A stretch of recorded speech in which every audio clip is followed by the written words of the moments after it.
Hello बच्चों, short trick के video में हम लोग आज सीखेंगे। उसके आगे हम लोग स्प्रिंग ब्लॉक सिस्टम में ही आगे कुछ सीखेंगे। स्प्रिंग ब्लॉक सिस्टम जो है इसमें अगर कुछ मैं शॉर्ट ट्रिक डिस्कस कर रहा हूँ वो आप लोग ध्यान से देखिए। जैसे कि मान लीजिए इस तरह से कोई सिंगल कोई सिंगल ब्लॉक है। अगर मान लीजिए इस तरह से फर्स्ट टॉपिक की बात करें, अगर फर्स्ट एग्जांपल में हम एक सिंगल सिंगल ये स्प्रिंग लगी हुई है और यहाँ पर एक ब्लॉक लगा हुआ है एम मास का, ठीक है। और इसका जो स्प्रिंग कांस्टेंट है वो के है, राइट। तो अगर इसका टाइम पीरियड हमें देखना होगा तो टाइम पीरियड हम क्या लिखेंगे, सिंपली ये तो सबको पता ही होगा 2π√m/k होता है ना।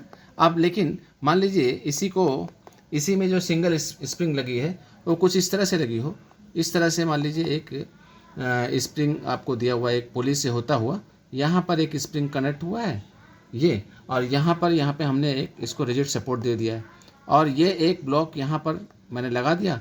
अब इस ब्लॉक को अगर हम थोड़ा सा डिस्प्लेस करके छोड़ देंगे तो इसका टाइम पीरियड क्या होगा। अब इसके टाइम पीरियड के लिए हमें के इक्विवेलेंट निकालना आना चाहिए, क्योंकि हमारे पास देखो टी की वैल्यू क्या होनी चाहिए, 2π√m/k इक्विवेलेंट होती है बेसिकली, ये हमारा फार्मूला है। अब के इक्विवेलेंट कैसे निकालेंगे, तो इसका के इक्विवेलेंट कैसे निकालेंगे, इसके लिए एक ट्रिक है। उसी के लिए एक ट्रिक है जो कि हम लिखते हैं यहाँ पे tension in body upon tension in spring का होल स्क्वायर और मल्टीप्लाई बाई जो इसका स्प्रिंग का जो स्प्रिंग कांस्टेंट है। अब टेंशन इन बॉडी कितनी होनी चाहिए बताइए। अगर यहाँ टेंशन टी है और यहाँ पे भी टेंशन टी ऑब्वियसली होगा, तो टेंशन इन बॉडी और टेंशन इन स्प्रिंग यानी कितना होना चाहिए यहाँ पर, बॉडी और स्प्रिंग में टेंशन, तो बॉडी में भी टी ही है और स्प्रिंग में भी एक्चुअली टेंशन टी ही है। तो फिलहाल यहाँ पे के इक्विवेलेंट की वैल्यू यहाँ पर आप देखोगे तो t/t का होल स्क्वायर इंटू के, ये के ही आएगी बेसिकली। इसका भी टाइम पीरियड आपका 2π√m/k ही हो जाएगा। लेकिन आगे देखिए, आप लोग थोड़ा सा इसको आगे अगर देखेंगे, आगे अगर हम यहाँ पे देखें तो स्प्रिंग कांस्टेंट कैसे आगे बढ़ता है देखिए। जैसे कि फर्स्ट ऑफ ऑल मान लीजिए लेट्स से ये इसको हमने आगे बढ़ाया और नेक्स्ट जो हम एग्जांपल ले रहे हैं और थर्ड एग्जांपल जो है वो उसका कुछ इस तरह से अटैचमेंट है। एक ये हमारे पास एक ऑब्जेक्ट है और इसको मैंने यहाँ से अटैच कर दिया है, एक ऑब्जेक्ट कुछ इस तरह से अटैच कर दिया है। यहाँ पर एक पुली इस तरह अटैच की है और ये आपका एक स्प्रिंग है और इस स्प्रिंग के साथ यहाँ पर अगर मान लीजिए यहाँ पर एक ब्लॉक अटैच है, इस पुली के साथ यहाँ पर नीचे एक ब्लॉक अटैच है। अब इस ब्लॉक, अब यहाँ पर इसको हम डिस्प्लेस करेंगे और फिर से इसका आपका के हो जाएगा।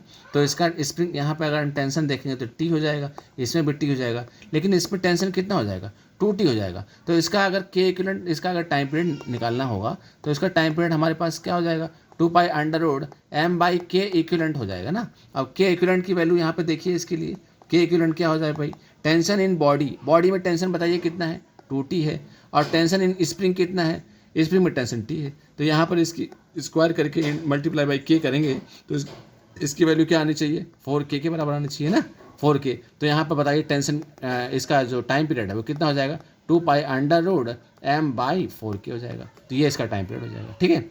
जैसे नेक्स्ट एक उसमें एक वो लेते हैं एग्जाम्पल। नेक्स्ट एग्जाम्पल में हम लोग लेट्स से इसका एक एग्जाम्पल हम कुछ इस तरह से लेते हैं। मान लीजिए यहाँ पर एक और ब्लॉक मैंने ले लिया, एक और इस तरह से एक एग्जाम्पल ले लिया। ये इस तरह से यहाँ पर एक स्प्रिंग ऐसी है ना, ये स्प्रिंग है और एक ब्लॉक यहाँ पर एक पुली अटैच है और ये पुली इसके साथ इस तरह से यहाँ पर एक रिजिड सपोर्ट दिया हुआ है और यहाँ पर एक आपके पास यहाँ पर एक एम मास का मान लीजिए एक ब्लॉक है। अब इसमें इस ब्लॉक को अगर थोड़ा सा डिस्प्लेस करेंगे तो इसका टाइम पीरियड पूछता है। अब टाइम पीरियड निकालने के लिए हमारे पास तो टाइम पीरियड का फार्मूला तो यही होता है, 2π√m/k इक्विवेलेंट होता है। अब के इक्विवेलेंट निकालने का इसमें एक्चुअली आपको पता होना चाहिए, लेकिन इसका इसमें दो स्प्रिंग है। ये मान लीजिए इसका K1 इसका K2 दिया हुआ है, लेट्स से ये K1 है और ये क्या है K2। तो इसमें K1 और K2 निकालने के लिए बेसिकली इसमें हमको मतलब इसकी प्रोसेस थोड़ा लेंथी है, तो हम 2t/t जैसे डिवाइड बाई टी स्क्वायर के किया हमने और यहाँ पर 4k की वैल्यू उठा के यहाँ पे रख दी। अभी हम यहाँ पे क्या करेंगे, यहाँ पर हमको K1 डैश की वैल्यू निकालनी पड़ेगी, K1 डैश, K1 डैश हमारे पास क्या हो जाएगा, tension in body upon tension in spring.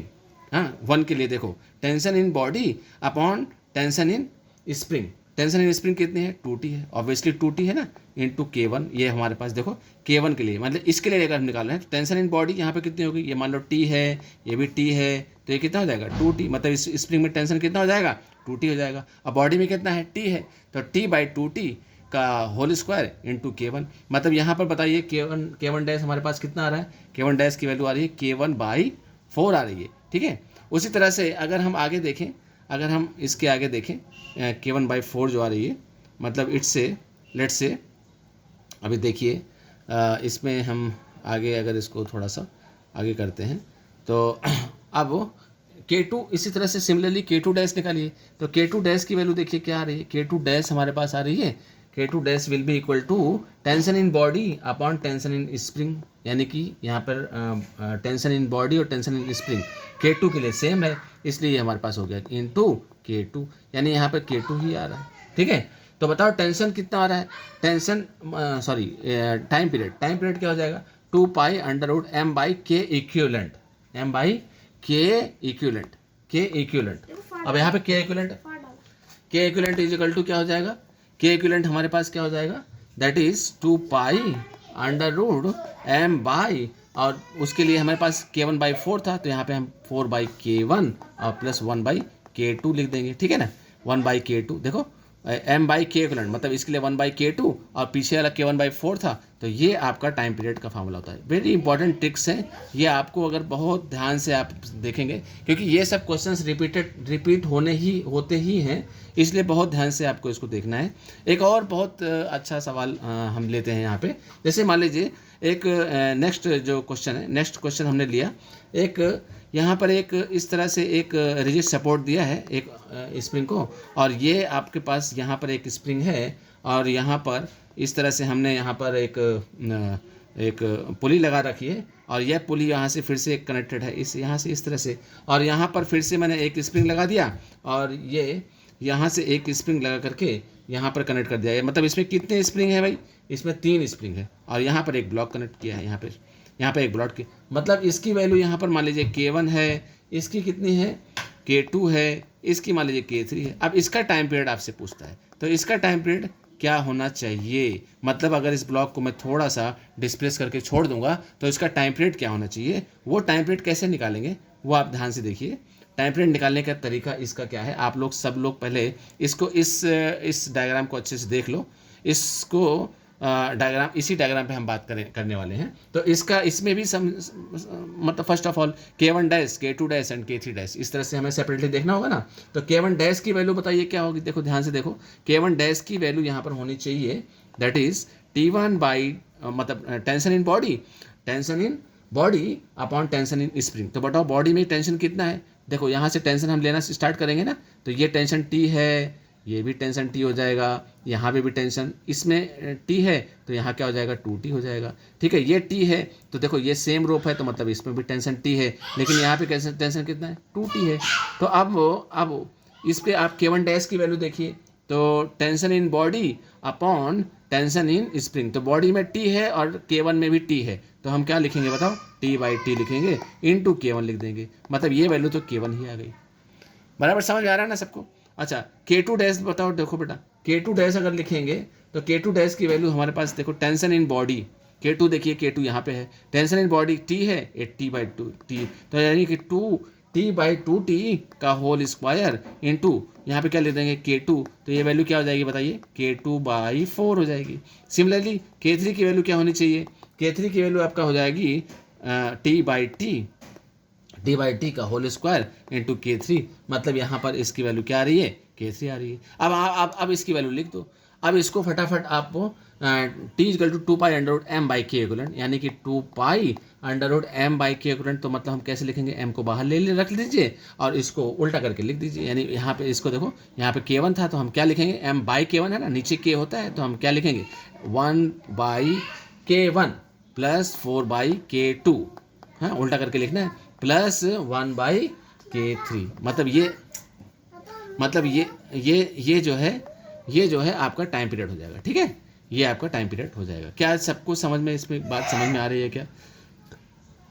Clear है? ये इस तरह से कुछ और अच्छे एग्जांपल्स मैं लेकर के आऊँगा, मतलब जो जैसे कि आप लोग ट्राई कर सकते हैं। एक और मैं सवाल आपको दे रहा हूँ, एक और सवाल मतलब मैं डिस्कस कर रहा हूँ। जैसे कि मान लीजिए यहाँ पर लेट से एक और इस तरह से ऑब्जेक्ट है, और यहाँ पर इस तरह से एक और ऑब्जेक्ट को मैंने इस तरह से एक पुली बनाई है, और यहाँ पर एक स्प्रिंग दे दिया।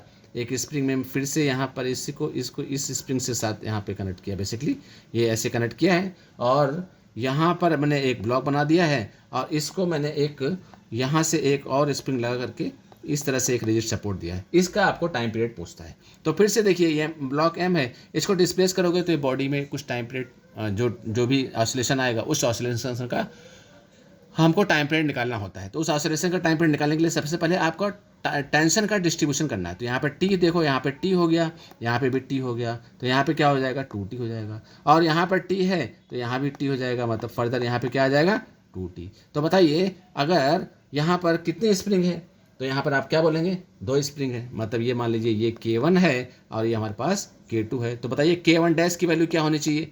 K1 डैश की वैल्यू आपके पास होनी चाहिए tension in body upon tension in spring, tension in body upon tension in spring का whole square multiply by K1। देखो यहाँ पर K1 इसकी वैल्यू क्या आ जाएगी, K1/4 आ जाएगी। ठीक है, ठीक है।